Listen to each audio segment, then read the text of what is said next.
ક્ષત્રિય આંદોલનનો મોરચો સંભાળનાર પીટી જાડેજા સામે નોંધાઈ દાદાગીરીના આરોપ। રાજકોટમાં અમરનાથ મંદિરના સભ્યએ ક્ષત્રિય આગેવાન સામે ફરિયાદ નોંધાવી છે। જસ્મીન મકવાણા નામના વ્યક્તિએ તાલુકા પોલીસ મથકમાં ફરિયાદ નોંધાવી છે। મંદિરમાં થતી મહાઆરતી બંધ કરી દેવા ધમકી આપ્યાનો ગુનો નોંધાયો। મંદિરની બહાર લગાવેલા બેનર પણ તોડી નાખ્યાનો આરોપ લાગ્યો છે। અમરનાથ મંદિરમાં છેલ્લા 6 મહિનાથી દર સોમવારે થાય છે મહાઆરતીનું આયોજન। પીટી જાડેજા અગાઉ અમરનાથ મંદિરના ટ્રસ્ટી હતા। અમરનાથ ગ્રુપ દ્વારા યોજાતી મહાઆરતી બંધ કરી દેવાની ધમકી આપી મંદિર પર કબજો મેળવવાના ઇરાદે દાદાગીરી કરતા હોવાની સ્થાનિકોમાં ચર્ચા છે। પીટી જાડેજાના દીકરાએ પિતાનો બચાવ કરવાનો પ્રયાસ કર્યો। મહાઆરતીને કારણે ટ્રાફિકની સમસ્યા ઊભી થઈ હોવાનો દાવો કર્યો। પીટી જાડેજા પર લાગેલા ભ્રષ્ટાચારના આરોપોને નકારી કાઢ્યા।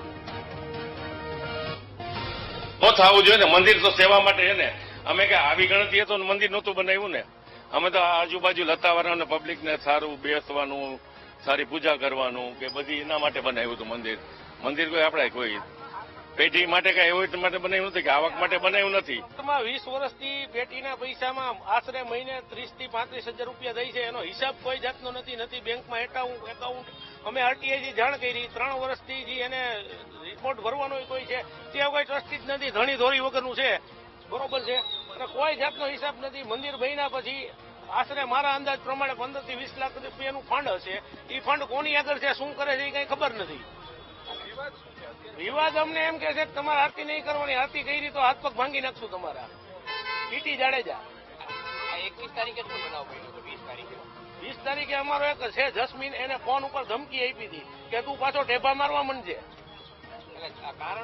બસ આ માણસો ભેગું થઈ, હું પ્રમુખ છો, હું કહું એમ થવું જોઈએ, મારું નામ બોલાવવું જોઈએ, પીટી જાડેજા એમ બોલવાનું દર વખતે।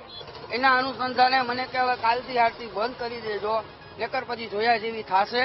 પછી રાત્રે 10 ને 10 મને ફોન કરેલો કે હવે તું આજથી મારો દુશ્મન છો, કાલથી હવે એ કે હું મંદિરને તાળું મારું છું અને રાત્રે 9 વાગે હું એકલો આરતી કરીશ।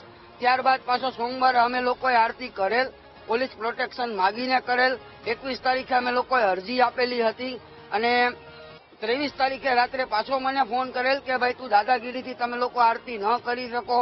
આરતી અમે લોકો મહાઆરતી કરી છે, એમાં આજે હજારો લોકો પ્રસાદ લેતા હોય છે, હજારો લોકો એ આરતીનો લાભ લેતા હોય છે, ધાર્મિક કાર્યક્રમ કરી છે અમે લોકો।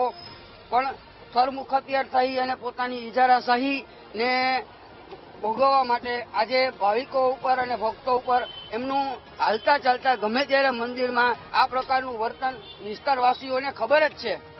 આરતી ન થવા દેવાનું વસ્તુ એવી છે કે એમાં આરતી ન થવા દેવાની વસ્તુ નથી। જો પ્રમુખ છે તો પ્રમુખ તરીકે અત્યારે જે પણ જવાબદારી હોય એમની બને તો એમને તમારે પૂછવું। કોઈ પણ તમારા ઘરે આવે તો તમારે એને પૂછવું પડે કે અમે અંદર આવીએ બેલ મારીને, બરાબર છે, એમ આમ લોકોએ પૂછવું જોઈએ।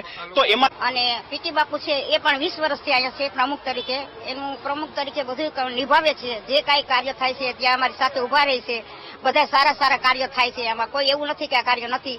પણ આ વિવાદ એવો થયો છે, આ યુવાગુ પડાય છોકરાએ આ મહાઆરતી કરશે, એમાં પણ બાપુની મનાઈ નથી કે મહાઆરતી કરવા દેવાની નથી કે નથી બોલવું। એ પણ સારું જ છે, છોકરાએ કર્યું સારું છે, પણ એ લોકો યુવાગુ તરીકે બોર્ડ માર્યો હતો એટલે પીટી બાપુએ બોર્ડ લઈ લીધો છે। એ મારી હાજરીમાં બોર્ડ લીધો છે, ગોરાણીમાં બોર્ડ લઈ લ્યો એટલે મને નથી લેવા દીધો, પોતે લઈ લીધો છે। બાકી આમાં જે થાય છે આ બધું ખરાબ થાય છે, આવી વસ્તુ થવી ન જોઈએ મંદિરની અંદર।